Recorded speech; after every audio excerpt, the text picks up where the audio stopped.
Buenas tardes, hermanos. Dios les bendiga. Les voy a pedir, por favor, que se pongan de pie. Vamos a tener nuestra lectura bíblica.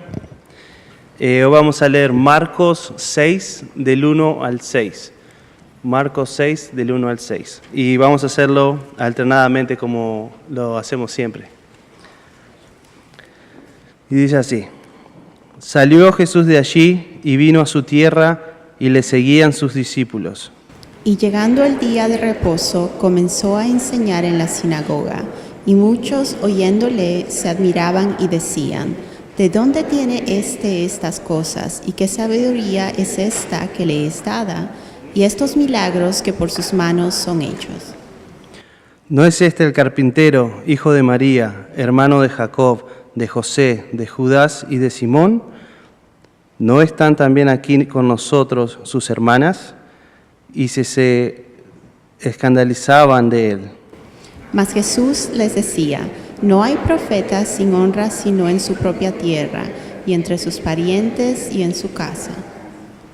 Y no pudo hacer allí ningún milagro, salvo que sanó a unos pocos enfermos, poniendo sobre ellos las manos. Y estaba asombrado de la incredulidad de ellos, y recorría las aldeas de alrededor enseñando. Palabra de Dios es esta. Tomemos asiento, hermanos.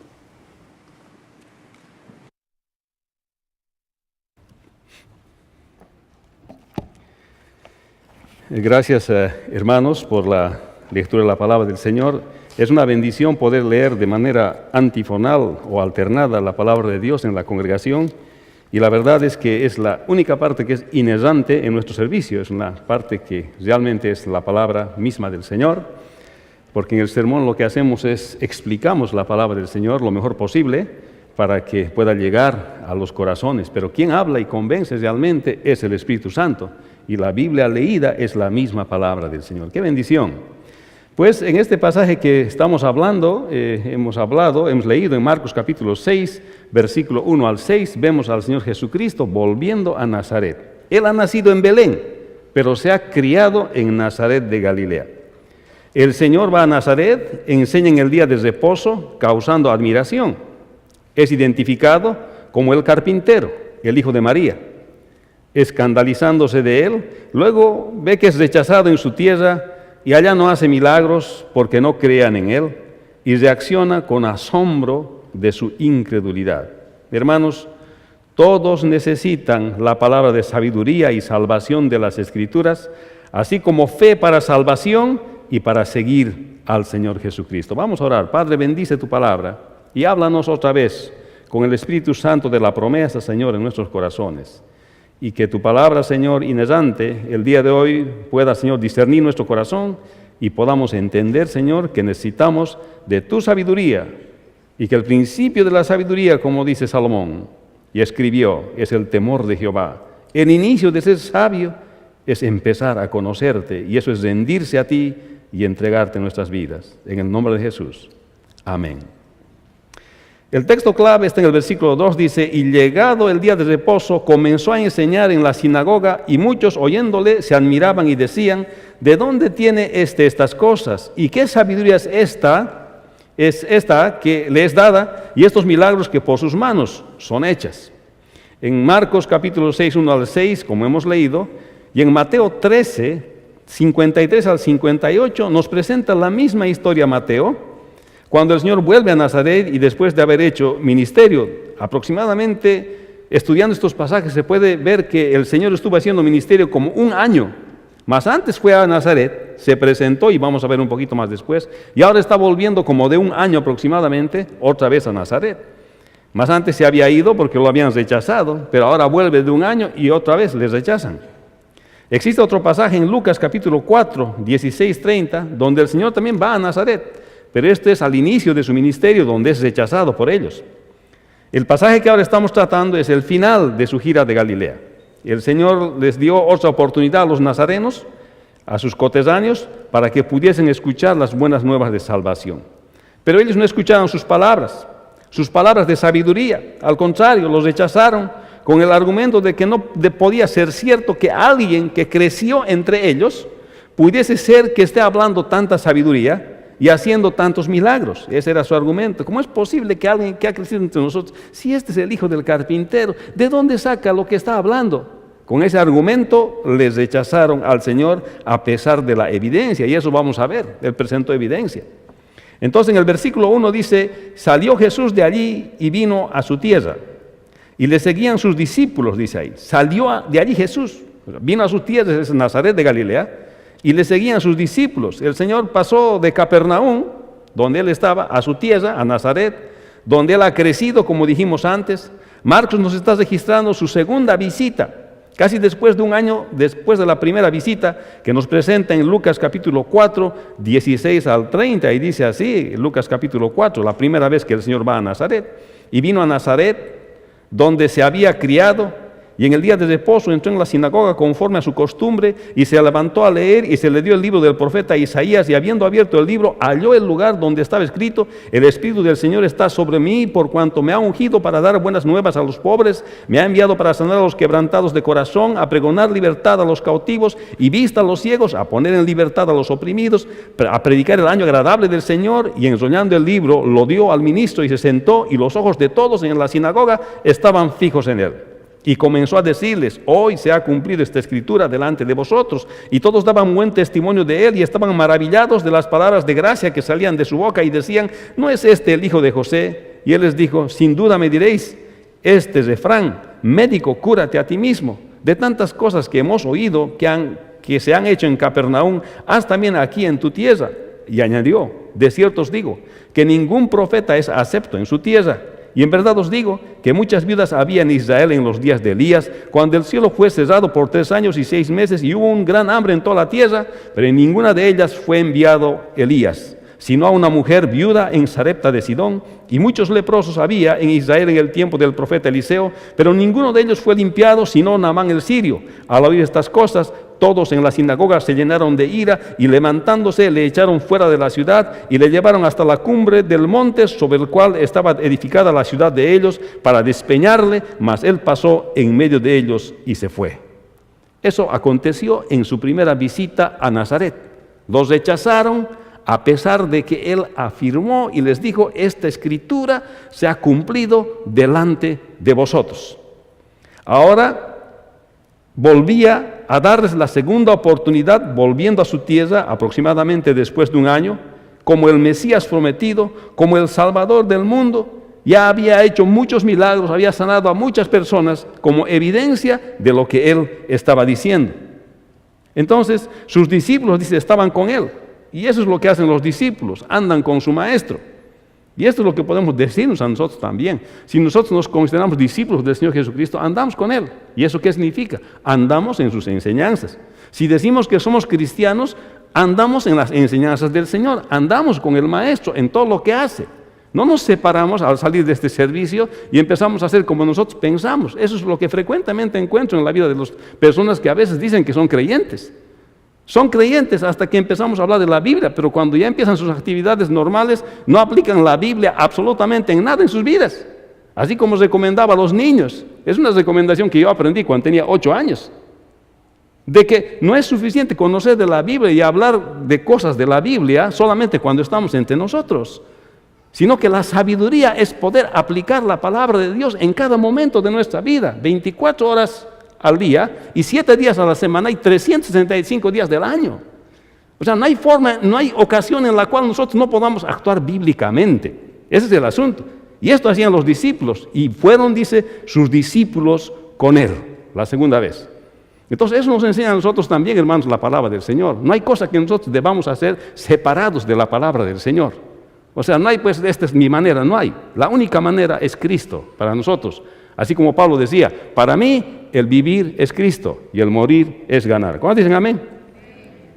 El siguiente texto dice, y llegando el día de reposo, comenzó a enseñar en la sinagoga. Así como en la primera vez, empieza a enseñar en la sinagoga, le dejan entrar. Muchos oyéndole se admiraban y decían, este era el día de reposo, el día que se podía enseñar, que se debía enseñar, porque descansaban, era el día sábado.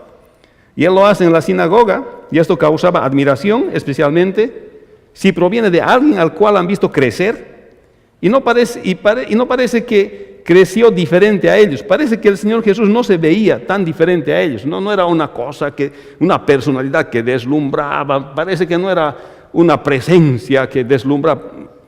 No era así. Era una persona como todas. Ellos se preguntaban, ¿de dónde tiene estas cosas? ¿Y qué sabiduría es esta que le es dada, y estos milagros que por sus manos son hechos? Esto nos hace recuerdo al nacimiento humilde del Señor Jesucristo en Belén. No era nada extraordinario como en un sentido de ser humano. No era diferente a los demás como ser humano realmente. Se veía como los demás. Y eso nos confirma su naturaleza humana, porque ellos no podían distinguir por la opinión que están dando la gente de Nazaret. No se puede distinguir que se veía diferencia realmente física entre el hombre Dios, que es el Señor Jesucristo, y los otros hombres. Por eso el Señor era 100% hombre, no tenía por qué tener otras particularidades sino las normales de un hombre. Entonces no dice, y a tal punto que se sentían autorizados a decir, si este ha crecido con nosotros, ¿de dónde saca esas cosas? ¿De dónde saca? No lo podían ellos entender, y no lo podían, tampoco lo querían aceptar, porque ¿qué cosas son las enseñanzas que decía el Señor? Ese era el problema, no era tanto los milagros. Porque los milagros veían, las sanidades veían, todas esas cosas veían ellos. Se podía ver y comprobar que de verdad los milagros eran milagros, las sanidades eran sanidades. Ese no era el problema. El problema era las enseñanzas que el Señor daba y avalaba con sus milagros. Y eso es lo que ellos no podían hacer. Cuando el Señor empezaba a enseñar una cosa, ustedes están haciendo de esta manera y esto es así, y eso lo avalaba con un milagro, eso no les llegaba, no se lo tragaban. ¿Por qué? Porque se sentían obligados a renunciar su vida para vivir al estilo de vida que el Señor estaba enseñando, y eso no querían renunciar. Ese era el problema. ¿Y esto acaso no pasa también el día de hoy a las personas? Algunos no vienen al Señor Jesucristo porque no quieren dejar su estilo de vida. Ese estilo de vida que tanto placer les causa, que tanta satisfacción les causa, por esa causa no quieren venir al Señor. Y ese era el problema aquí. Y cuando dice, ¿qué sabiduría esta les dada? Y estos milagros que por sus manos son hechas, se refiere, como dijimos, a las enseñanzas que el Maestro daba, especialmente a las buenas nuevas de salvación, como está en Marcos capítulo 1, versículo 1, a la obediencia a Dios en medio de la tentación. Eso enseñaba el Señor, que obedezcas a Dios en medio de la tentación, como está en Marcos 1, 12 y 13. Pero las personas de aquel tiempo disfrutaban caer en tentación. Les gustaba disfrutaban el pecado, y Jesús decía, en medio de la tentación, tienes que obedecer a Dios. A pesar de que había milagros, la enseñanza del Señor es lo que ellos no podían resistir. Ese es el problema. Y además habla también de la autoridad y el poder del Señor. En Marcos 1, 21 al 26, que Él tenía autoridad. Habla también acerca de la familia espiritual. Que la familia le dicen, te está buscando tu mamá y tus hermanos. Y el Señor dice, ¿quiénes son mi mamá y mis hermanos? Sino aquellos que hacen la voluntad de Dios. No estaba negando su familia, sabemos que no estaba negando su familia, sino que estaba hablando de una familia más grande. Es cierto que su mamá y sus hermanos eran su mamá y sus hermanos eran su familia, pero está diciendo que ellos no son solamente su familia es mucho más grande, y esa familia son de aquellos que obedecen a la palabra de Dios.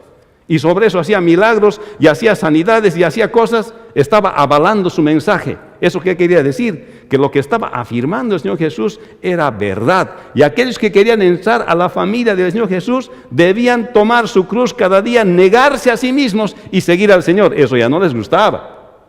La parte de los milagros les gustaba. La parte del comer panes multiplicados les gustaba. Pero cuando ya había que seguir al Señor y esos milagros avalaban la veracidad de las cosas que el Señor afirmaba, ellos ya no querían venir con Él. Por eso los rechazaron. No estaban rechazando los milagros realmente. Los aceptaban, porque cuando multiplicaba panes el Señor, ellos estaban. Y por eso Él les decía, ustedes vienen por el pan que multiplico, ¿no? No vienen por la verdad que afirma la multiplicación de panes. No vienen por eso, vienen por su estómago ustedes.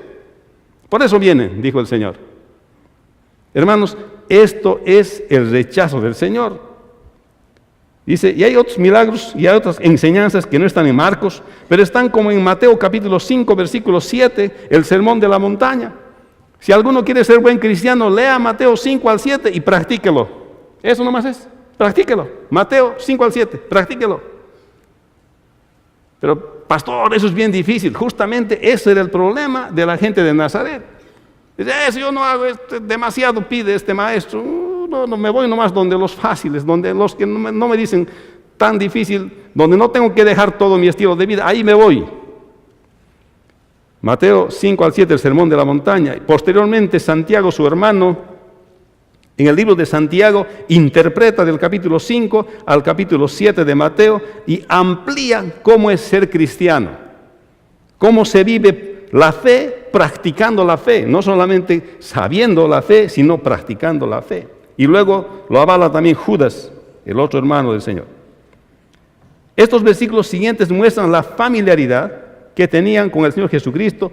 Sus propias palabras confirman la identificación del Señor con el resto de los seres humanos creados por Dios. El versículo 3 dice, ¿no es este el carpintero, hijo de María, hermano de Jacobo, de José, Judas y Simón? Y se escandalizaban de él. Hermanos, aquí están hablando del oficio del Señor Jesucristo en forma derogativa. No le están diciendo, es el hijo de María y de José, este es hijo del carpintero. No, este es hijo del electricista. Este es el hijo, así, hablándole en términos derogativos del Señor. ¿Pero por qué era eso? Porque el mensaje del Señor era bien claro. Y ellos no podían entender que el Señor Jesús, a pesar de haber crecido entre ellos, porque sus palabras están además afirmando y están atestiguando contra ellos mismos que el Señor Jesucristo era como uno de ellos, pero que decía la verdad, pero una verdad que ellos no querían aceptar. ¿Han escuchado ese dicho en español que dice, no hay ciego peor que aquel que no quiere ver? Así eran estas personas. No te vaya a pasar esto a ti, hermano, amigo. Que no hay peor ciego que aquel que no quiere ver. Le muestra uno la verdad, le dice uno la verdad, le habla uno la verdad, pero insiste en no obedecer la verdad. No hay ciego más ciego que aquel que no quiere ver. Y se escandalizaban de él. Hablan del oficio del Señor en forma derogativa. Él era carpintero, apoyaba a su papá en el trabajo de carpintería y había crecido entre ellos y hacía los milagros, no lo aceptaban. Es más, decían, ¿no están también aquí con nosotros sus hermanas? Hablan de la familia del Señor. No mencionan a su padre terrenal José, parece que ya había muerto. Estos versículos y el mencionado en el sermón titulado La familia espiritual en Marcos 3, 31 al 35, cuando la familia del Señor Jesucristo, su madre y sus hermanos van a buscarle y mandan a llamarle, la gente le dice que su familia le busca y el Señor Jesucristo responde que su familia son los que hacen la voluntad de Dios. Refutan claramente la doctrina de la Iglesia Católica acerca de la perpetua virginidad de María, que le quieren dar el estatus de intercesora, intercesora hacia Dios. Y la palabra del Señor nos muestra que el único mediador entre Dios y los hombres es el Señor Jesucristo. ¿Cuántos dicen amén? La Escritura dice que Jesús es el único mediador entre Dios y los hombres. El Señor va a Nazaret y enseña en el día de reposo, causando admiración por su sabiduría y milagros, siendo identificado como el carpintero e hijo de María. El Señor Jesucristo habló con sabiduría perfecta, aplicación correcta de su palabra en la vida diaria, y para autenticarla a la vista de los hombres, hacía milagros, ambos en su naturaleza totalmente divina, y les reconocían como el carpintero en su total naturaleza humana. Se puede ver aquí lo que en teología se llama la unión hipostática. Se ve las dos naturalezas del Señor, 100% Dios y 100% hombre. Todos necesitan las palabras de sabiduría y salvación de las Escrituras. Es lo que nos enseña este pasaje. En la Biblia encontramos palabras de salvación. Por eso, hermanos, el mejor obsequio que usted puede dar a una persona es la palabra de Dios. Y mejor obsequio que ese es ponerse a estudiar con esta persona la palabra de Dios juntos. Darle tiempo a la lectura de la palabra del Señor. No puede haber que nosotros entendamos sabiduría de Dios si nunca entramos en contacto con la palabra de Dios. No puede haber eso. Tiene que haber contacto con la palabra de Dios porque Dios es lo que eso ha hablado para nosotros. Versículo 4. Mas Jesús les decía, no hay profeta sin honra, sino en su propia tierra. Ante el visible rechazo, después de un año de su primera visita a Nazaret, él responde, no hay profeta sin honra, sino en su propia tierra. Estaba utilizando un dicho que había. Era una forma de decir que los profetas no eran apreciados en sus propios lugares en Israel. Los habían visto crecer, estaban ahí y de pronto empezaban a profetizar y no eran apreciados en sus mismos lugares. Era una afirmación que el Señor hizo también en otros lugares, en los pasajes paralelos de Mateo 13:57, y se escandalizaban de él, pero Jesús les dijo, no hay profeta sin honra, sino en su propia tierra y en su casa. Y lo dijo la primera vez que estuvo en Nazaret y añadió, de cierto os digo que ningún profeta es acepto en su propia tierra. Lo dijo también cuando el Señor fue de Judea a Galilea en Juan 4:43 al 45. 2 días después salió de allí y fue a Galilea porque Jesús mismo dio testimonio de que el profeta no tenía honra en su propia tierra. Y cuando vino a Galilea, los galileos les recibieron, habiendo visto todas las cosas que había hecho en Jerusalén en la fiesta, porque también ellos habían ido a la fiesta, a la celebración. En realidad era el rechazo, no era tanto el rechazo de los milagros que ellos veían, sino era el rechazo del mensaje de las buenas noticias, que hay salvación del pecado de la caída de Génesis capítulo 3. Por eso mismo Juan 1:11 al 12 dice, a los suyos vino y los suyos no le recibieron, mas a todos los que le recibieron, a los que creen en su nombre, les dio potestad de ser hechos hijos de Dios, los cuales no son engendrados de sangre, ni de voluntad de carne, ni de voluntad de varón, sino de Dios. A los suyos vino y los suyos no les recibieron. Fue a Nazaret, la primera vez les habló, les rechazaron. La segunda vez fue, les habló, les rechazaron. Por eso dice Juan 1:11, a los suyos vino y los suyos no les recibieron. Pero dice, más a todos los que les recibieron, a los que creen en su nombre, les dio potestad de ser hechos hijos de Dios. Si tú hoy no les rechazas al Señor, si tú hoy le entregas tu vida al Señor Jesucristo, te das cuenta de tu condición pecaminosa. Es fácil probar que nacemos con una naturaleza pecaminosa. Desde que nacemos, desde que damos el primer grito, tenemos una naturaleza pecaminosa y nuestra tendencia es pecar. ¿Quién le enseña a un niño a manipular? ¿Quién le enseña? Nadie. Pero ni sabe hablar, sabe manipular. Porque nace con una naturaleza pecaminosa. Empieza a pecar desde el primer momento en que le permite su voluntad. Entonces, y la Biblia dice, la paga del pecado es la muerte. Todas las personas que han nacido y no han tenido a Cristo por esa naturaleza pecaminosa heredada, su castigo es la condenación eterna. ¿Por qué? Porque desde que nace esa persona, aunque le eduquemos, le enseñemos, le pongamos al mejor colegio, a la mejor escuela, lo mandemos a la mejor universidad, a las mejores universidades de este mundo, les mandemos, no les podemos quitar su naturaleza pecaminosa. Vamos a educar su mente, vamos a enseñarles a manejar bien todas las situaciones, pero no vamos a poder quitarle su naturaleza pecaminosa. Necesita un salvador de sí mismo, porque dentro de sí mismo habita el pecado. Y esto es lo que realmente estaban rechazando los de Nazaret, que en Cristo hay salvación. Las buenas noticias de que el Señor Jesucristo vino a esta tierra. ¿Para qué? Para morir en la cruz del Calvario, para ser castigado en lugar de nosotros. Ese pecado que nacemos con la naturaleza pecaminosa merecía castigo eterno. Pero el Señor Jesucristo ha dicho, yo voy a ir a la cruz para que en lugar de que estas personas tengan el castigo eterno, yo reciba el castigo. Pero Él sí podía recibir ese castigo. ¿Por qué? Porque Él nunca pecó. Y como nunca pecó el Señor Jesucristo, y como es Dios, resucitó, y como nunca pecó, el que cree que ha venido a hacer eso por Él, Dios le adjudica la vida eterna y le justifica siendo pecador. Le declara justo siendo pecador. Esa es la salvación. Y esto es lo que estaban rechazando los de Nazaret. Y el Señor les hablaba de su mensaje bien claro a través y confirmaba con milagros pero ellos no querían creer.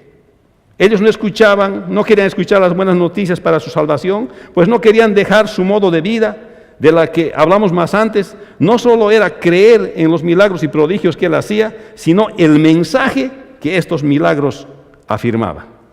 Este es el asunto. O sea, esto había pasado incluso con sus hermanos y su madre, cuando fueron a recogerle pensando que estaba fuera de sí. En Marcos 3, 20 al 30 dice así: mucha gente fue a la casa donde Jesús estaba, su familia vino por él, este es un resumen que he hecho, porque pensaban que no estaba en sus cabales, y los escribas afirmaban que echaba fuera demonios por Satanás. El Señor trata de explicarles que Satanás no puede echar al mismo Satanás fuera, así como un reino dividido no permanece, así que él echa demonios por el poder de Dios. Porque el que quiere conquistar la casa de un hombre fuerte, primero tiene que atarlo para tomar el botín. Así era el Señor con Satanás en la cruz, y también advierte que todos los pecados serán perdonados, pero el que insistentemente decide atribuir las obras de Dios, el Espíritu Santo, a Satanás, no será perdonado. Pues estos tendían a decir así los escribas. Su propia familia no creía en él. Es increíble. Su propia familia no creía. Su mamá le dijo en las bodas de Caná de Galilea: hijo, les falta vino. Y él sabía que hacía milagros el Señor. Pero cuando el Señor empieza a predicar su evangelio, empieza a predicar las buenas noticias y empieza a hacer milagros y sanidades, su propia familia ha pensado que el Señor estaba loco. Por eso, cuanto más la gente de Nazaret estaban rechazando su mensaje. ¿De dónde tiene esto? Su familia sabía bien, porque a los 12 años el Señor Jesucristo va a Jerusalén con sus papás. Y ocurre que piensan que está en el camino. A los 2 días se dan cuenta que el Señor no está y vuelven otra vez a Jerusalén. ¿Y qué estaba haciendo el Señor? Estaba discutiendo las Escrituras con los doctores de la ley. Un niño de 12 años, saberse tan bien el Antiguo Testamento y estar argumentando con los doctores de la ley. Este niño no era un niño común, este era Dios. No había mucha necesidad de dudarlo. Pero hay personas que, a pesar de ver la evidencia, siguen dudando del Señor. Así fue en ese tiempo, así fue los 21 siglos hacia atrás, y así será para muchos en este tiempo también. No seas así. Ven a Cristo el día de hoy, entrégale tu vida, no dudes del Señor Jesús. Él es hombre 100% y Dios 100%, el único que puede ofrecer salvación del pecado de la caída, de esa naturaleza pecaminosa heredada que nos hace pecar y que nos muestra la evidencia que merecemos la condenación eterna. Pero si tú vienes a Cristo, tus pecados te serán perdonados y serás justificado y tendrás vida eterna en Cristo Jesús. ¿Cuántos dicen amén? Aunque después creyeron en él sus hermanos y su mamá, de lo cual es evidencia el libro de Santiago y el libro de Judas. Ya su hermano después cree la cosa, porque sus hermanos le aconsejan, le dicen: oh, haces estos milagros, haces estas cosas, ¿por qué no vas a Jerusalén? Allá van los que hacen famosos. No es como decirle: oh, cantas bonito, andate a Nueva York, andate a California, ahí salen los famosos, algo así. El Señor no buscaba fama, el Señor no buscaba éxito, lo que él estaba buscando es servir, porque el Hijo del Hombre no vino para ser servido, sino para servir. Y para servir es su ministerio. Vino para morir en la cruz del Calvario, para pagar el precio del castigo de la caída por nosotros. Y vino a mostrarnos cómo se sirve, cómo se vive como un hijo de Dios, así como Dios quería que Adán y Eva vivieran, nos vino a modelar cómo se vive como hijo de Dios. Y nos mostró cómo se vive sin pecado y se muere sin pecado. Pero eso no lo podemos hacer porque tenemos una naturaleza pecaminosa. Pero estando en Cristo, recibimos la regeneración, y aunque seguimos siendo pecadores, el Espíritu Santo nos ayuda a darnos cuenta de las cosas que estamos haciendo mal, y finalmente, primeramente nos sella para que en el día de la redención estemos con el Señor para siempre y nuestros nombres estén anotados en el libro de la vida. ¿Cuántos dicen amén? Los milagros eran la confirmación al mensaje de las buenas noticias que el Señor vino a anunciar. Pero este pueblo ya había rechazado al Señor después de tanta evidencia que él había presentado. Como no creían, entonces el verso 5 dice: no pudo hacer allí ningún milagro, salvo que sanó unos pocos enfermos, poniendo sobre ellos las manos. La sanidad de estas personas simboliza la salvación, y la salvación, así como la salud, se obtiene por medio de la fe. No hay salvación sin fe. Hay cuantos dicen, oh no, yo voy a alcanzar la perfección practicando estas técnicas. Ninguna técnica te lleva al cielo, hermano. Porque naces en pecado, naces con una naturaleza pecaminosa. No hay nadie que pueda librarle al hombre de su naturaleza pecaminosa sino el Señor Jesucristo. Así que en síntesis, al no creer las enseñanzas del Señor, principalmente en las buenas noticias de salvación que representa el Señor, no se podían hacer milagros de confirmación, por eso hizo pocos milagros allá. ¿Se da cuenta? El objetivo del Señor Jesús no eran los milagros. Muchas personas en este tiempo andan buscando milagros. Todo el tiempo andan buscando milagros. Y si no ven una cosa milagrosa, medio que no quieren creer ya. El Señor no vino a hacer milagros. Su objetivo fue la salvación. Pero usaba los milagros para confirmar que lo que estaba diciendo era verdad. Eso no quiere decir que Dios no puede hacer milagros, que el Señor no puede. Puede hacer milagros cuando el Señor quiera. Él es soberano para hacer. Pero no es su objetivo. Porque eso sería entretenerte, desviarte del tema principal, que el Hijo del Hombre no vino para ser servido, sino para servir, para morir en la cruz del Calvario. Y el evangelista Marcos nos habla acerca de la reacción del Señor Jesucristo ante esta respuesta de rechazo de su mensaje, sus enseñanzas y los milagros que él hacía. El versículo 6 dice, y estaba asombrado de la incredulidad de ellos y recorría las aldeas de alrededor enseñando. El Señor está humanamente asombrado por la muestra de incredulidad que ellos tenían, entonces iba a otras aldeas de alrededor. ¿Qué es la incredulidad entonces? La incredulidad es no creer en el Señor Jesucristo a pesar de las evidencias. Es como decir, no hay peor ciego que aquel que no quiere ver. El incrédulo es aquella persona, le muestras la evidencia, ve la evidencia y todavía decide no creer. Ese es el incrédulo. Y aquí está diciendo el Señor, Marcos dice que el Señor estaba asombrado humanamente. Aunque como Dios Él no estaba asombrado, pues veía a todas las personas. Sabía qué personas realmente se habían rendido a Él y quién no. Por eso Él decía, el que tiene oídos para oír, oiga. Parece que se daba cuenta que su audiencia, algunos ya no están ahí por los panes que multiplica, están ahí porque les gusta lo espectacular de que hace milagros y están bien entretenidos. Muchos de ellos estaban siguiéndole así al Señor. Él sabía el Señor cómo eran sus corazones. Por eso Él decía, el que tiene oídos para oír, oiga. Estaba diciendo, los que realmente han sido llamados para ser salvos y escuchan el mensaje de salvación, esos escuchan, los demás ya no tienen sentido. Por eso Él no hacía milagros ahí, porque la gente no tenía fe, no creía en Él. ¿Y cómo va a ser un milagro para presentar evidencia sobre qué? Si no hay evidencia de fe, ¿para qué va a ser milagro el Señor? No hay motivo de hacer milagro del Señor. Pero si había evidencia de fe, Él hacía milagro para confirmar esa fe de esa persona. Entonces los milagros por milagros no van a existir sueltos. Son evidencia, en este caso, del ministerio del Señor, de que su mensaje es verdadero. Por eso el que el día de hoy busca milagros está buscando equivocadamente. Busca al Señor. Así como Pablo dice, sea que vivamos o que muramos, para mí el vivir es Cristo y el morir es ganar. Cuando uno está en Cristo, no teme morir. Por eso Pablo decía, aunque me tenga que ir, me voy con el Señor. Aunque me tenga que quedar, me quedo para la gloria de Dios. No sé qué hacer. Estar allá, estar aquí, para mí es lo mismo. A ese punto de convicción llega el creyente cuando de verdad entrega su vida al Señor. Me parece que les era muy difícil renunciar, hermanos, al tipo de vida que llevaban. Seguir al Señor Jesucristo.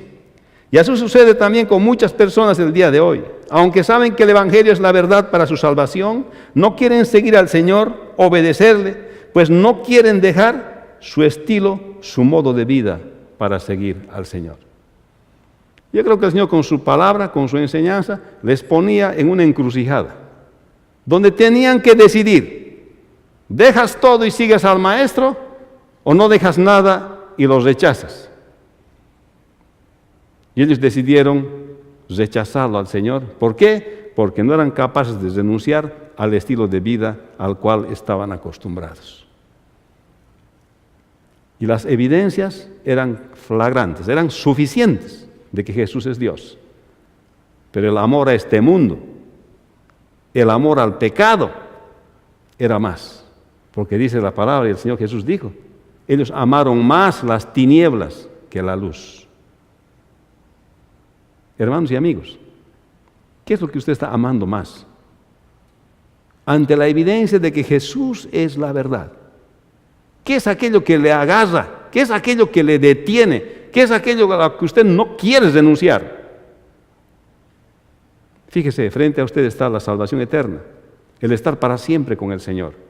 Pero al otro lado también está la condenación eterna, que el rechazarlo significa aceptar tácitamente la condenación eterna. Está en sus manos la decisión. Está en sus manos la decisión. El Señor es rechazado como los profetas, como los otros profetas en su tierra. No hace milagros porque no creían en Él y reacciona asombrado por su incredulidad. La fe es necesaria para la salvación, pero el no creer en el Señor Jesucristo a pesar de la evidencia es incredulidad. Todos necesitan fe para la salvación y para seguir al Señor Jesucristo. Hermanos, la fe es para salvación, para que el Señor te declare justo por haber creído que Él ha venido a librarte del castigo de la caída de Génesis 3 que adquieres por tu naturaleza pecaminosa al nacer. Eso el Señor te da si tú crees que Él ha venido para eso. Y la segunda cosa es que también si tú crees en el Señor Jesucristo, también necesitas fe para seguir caminando todos los días. Y eso ya no es para salvación, sino es para seguir confiando en el Señor todos los días. Confiando en que Él es tu proveedor, en que Él es tu cuidador, Él es tu Dios. Él es el que está contigo. La fe es para salvación, es cierto, pero también necesitamos para vivir diariamente. Porque dice además la Escritura, sin fe es imposible agradar a Dios. Tienes que confiar en Él. No hay garantía de que pueda pasar el día siguiente. Tienes que confiar en Él. No hay garantía de qué va a pasar con tus hijos. Tienes que confiar en Él. No hay garantía de qué va a pasar con tu trabajo. Tienes que confiar en Él. No hay garantía de qué va a pasar con tu familia. Tienes que confiar en Él. No hay garantía de qué va a pasar el próximo año aquí en los Estados Unidos. Tienes que confiar en Él. Y como Pablo decía, para mí el vivir es Cristo y el morir es ganar. Así que las palabras de sabiduría que enseña la Biblia primeramente es la salvación. Y esto está hablando, estas palabras de sabiduría dice que salían en Nazaret de la boca del Señor. Y estas palabras de sabiduría eran palabras de salvación. Y esto salía de la boca del Señor. Y esto es lo que ellos rechazaron. Y esto es lo que ellos no querían, a pesar de las evidencias de milagros que Él había presentado. No rechaza a Cristo el día de hoy. Entrégale tu vida. Ríndete al Señor. Y ten la vida eterna. Anota tu nombre en el libro de la vida. Eso dice la palabra del Señor. Que cuando entregamos nuestra vida, el Señor anota nuestro nombre en el libro de la vida. Cuando venga en su reino, Él va a llamar nuestros nombres. Y va a ser triste de aquellos que no están anotados su nombre en el libro de la vida. Y muchos no anotarán su nombre de la vida. ¿Por qué? Porque le gustaba el estilo de vida que llevaba aquí. ¿Y para qué le va a servir frente a la eternidad? Si usted va a vivir 80 años de diversión, ¿de qué le va a servir frente a la eternidad de castigo eterno? ¿De qué le va a servir? De nada. Venga Cristo el día de hoy. Vamos a orar. Te damos gracias, Señor, el día de hoy por tu palabra y por el Señor Jesucristo enseñándonos, Padre, acerca de la verdad de haber venido a salvar a la humanidad. Padre, te damos gracias también en este día por las Escrituras y por la sabiduría, Señor, que hay en las Escrituras para salvación y para vivir diariamente. Bendícenos, Señor. Guárdanos, Señor. Y habla a los corazones de aquellos, Señor, en este día les has tocado darles convicción para que se rindan a ti. En el nombre de Jesús. Amén. Vamos a ponernos de pie, hermanos. Y quiero animarle, como siempre, cada semana, que usted comparta la palabra del Señor con alguien y dígale que es tiempo de aceptar la sabiduría del Señor para salvación y para vivir también la vida diaria. Y ofrézcale la palabra del Señor y explíquele la palabra del Señor. Invítele también a venir a nuestro servicio. Así que el Señor le bendiga, pues nos daremos un abrazo de paz, hermanos. Amén.